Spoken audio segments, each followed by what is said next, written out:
J-Mac, I had an epiphany last night. Okay, about life, liberty, the pursuit of happiness, football? No, it was about division winners in the NFL. Ah, yes. Always dreaming about football, Cowherd, yes. So I was thinking about this last night.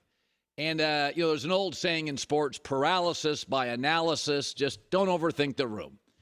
And I thought to myself, we kind of know who's going to win in this league.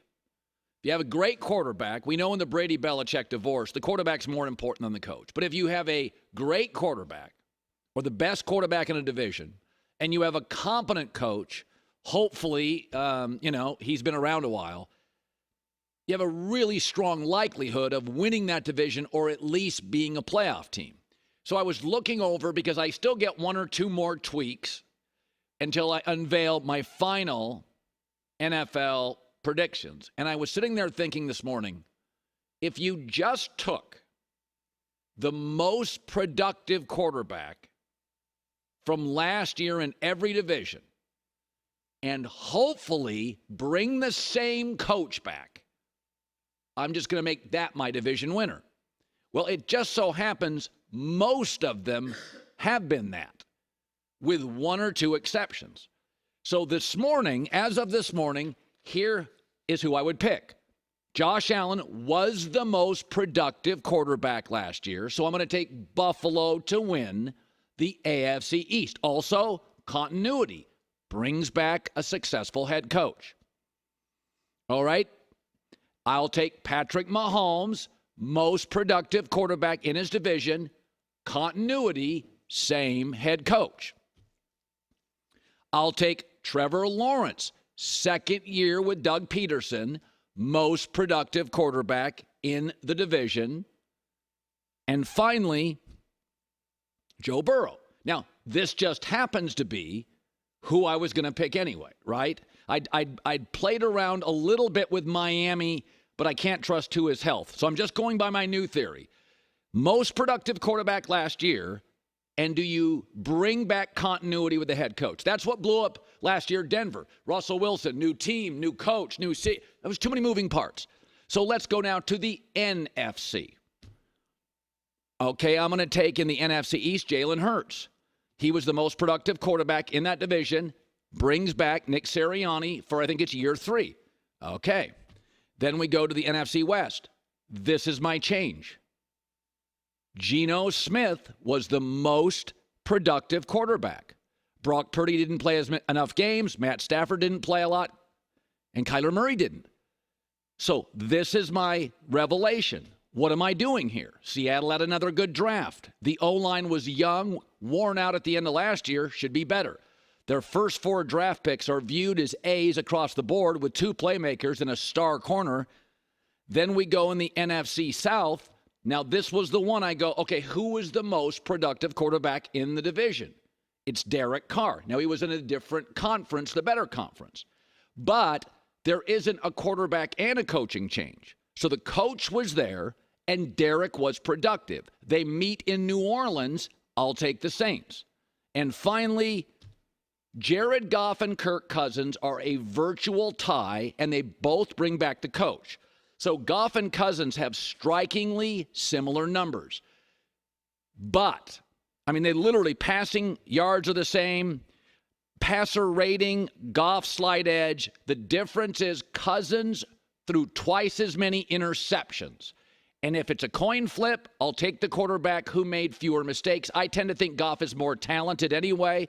So I will take now Detroit to win the NFC North. So in all these now, Allen, Mahomes, Lawrence, Burrow, Hurts, Geno, Derek, and Goff, I take the most productive quarterback of last year. Only once is there no coach-quarterback continuity, but unlike Denver last year, Dennis Allen, the head coach in New Orleans, was already there, and Derek was highly productive. So there you go. And I think I was overthinking Seattle, and I was overthinking the NFC West. Arizona's in a total rebuild. The Rams are in a semi-rebuild. There's some real weaknesses. J-Max pointed that out. Most people have them at 6 wins. And San Francisco, Brock Purdy's not healthy. Trey Lance drama. Sam Darnold's looked better than both at practice and in their games. There's too much noise. It's just too much noise at quarterback, even though they have the best roster. So there is my revelation. Most productive quarterback from last year. Coaching continuity. Seattle is now in NFC West. And I'm going to take coin flip Jared Goff. NFC's harder to pick because you don't have superstar quarterbacks. I'll take Goff in Detroit to win over Minnesota by inches. Battle to the last couple of weekends. There you go.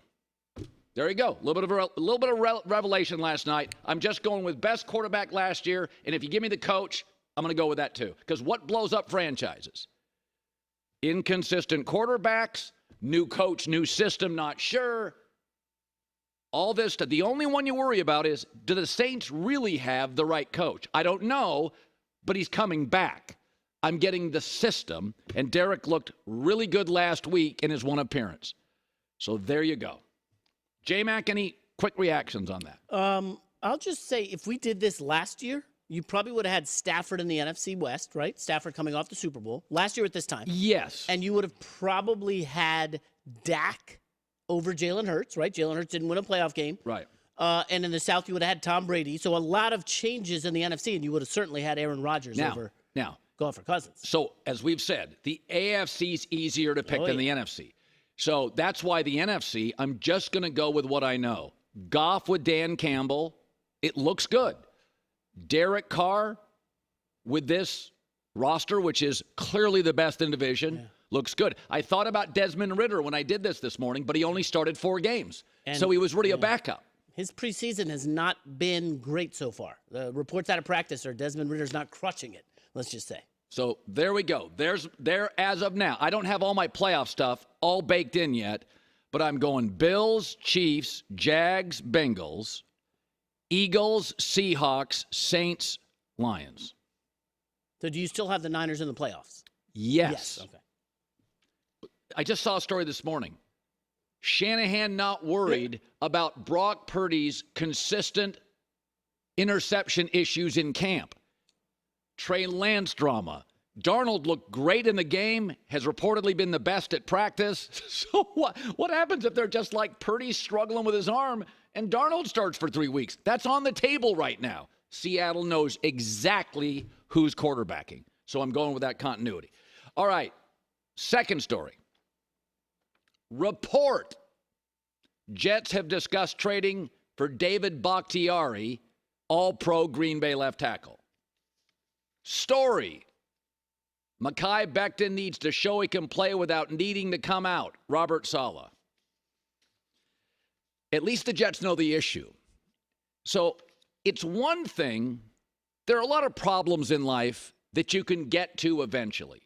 If you're 29 years old, your retirement, you got some tarmac there. Or let's say you want to lose 10 to 12 pounds before your wedding in 9 months.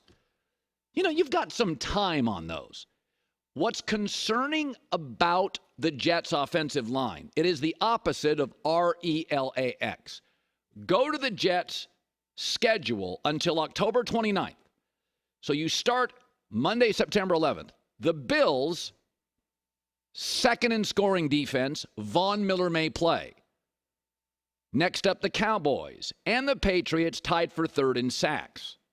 Week 4, the Chiefs, second in sacks. After that, the Broncos, second and third down defensive percentage that get you off the field.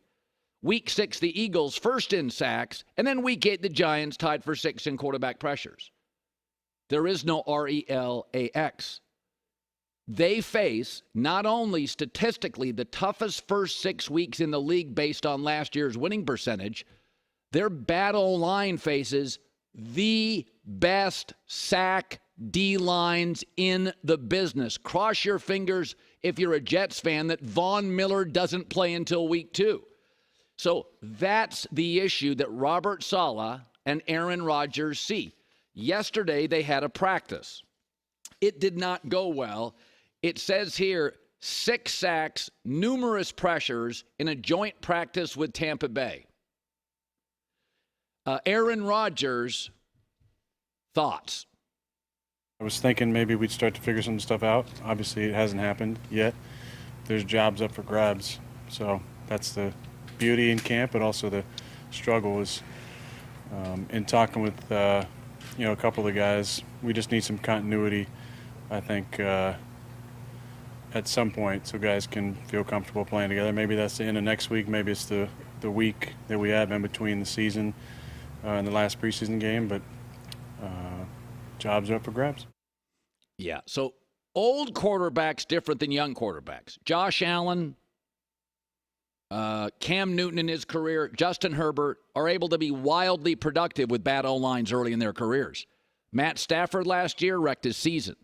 When Brady got to Tampa, first thing they did, Gronk. Tristan Wirfs. Gronk's a great blocking tight end.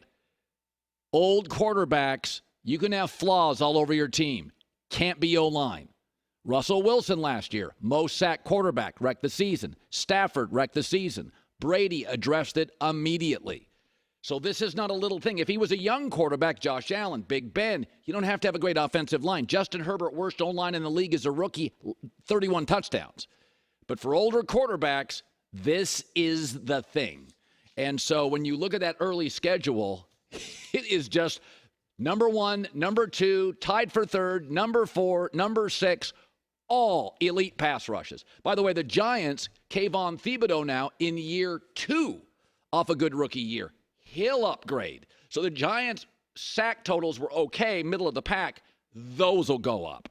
So it's just stuff to worry about. David Bakhtiari, rumor now on the table, left tackle. If I'm the Packers, there is nothing you could give me other than Sauce Gardner. There's nothing I'm taking for David Bakhtiari. So that can be out there. I'm not in any way criticizing any report on that. But if I'm the Packers, I don't even know what you'd have to give me for David Bakhtiari. For Jordan Love, issue at left tackle? No thanks. I mean, you'd have to really come in. Now, they just did a deal on Aaron Rodgers, so maybe they're on good terms. But I don't know. There's no way I'm giving up David Bakhtiari if I'm Green Bay. You'd have to really overpay, overtrade.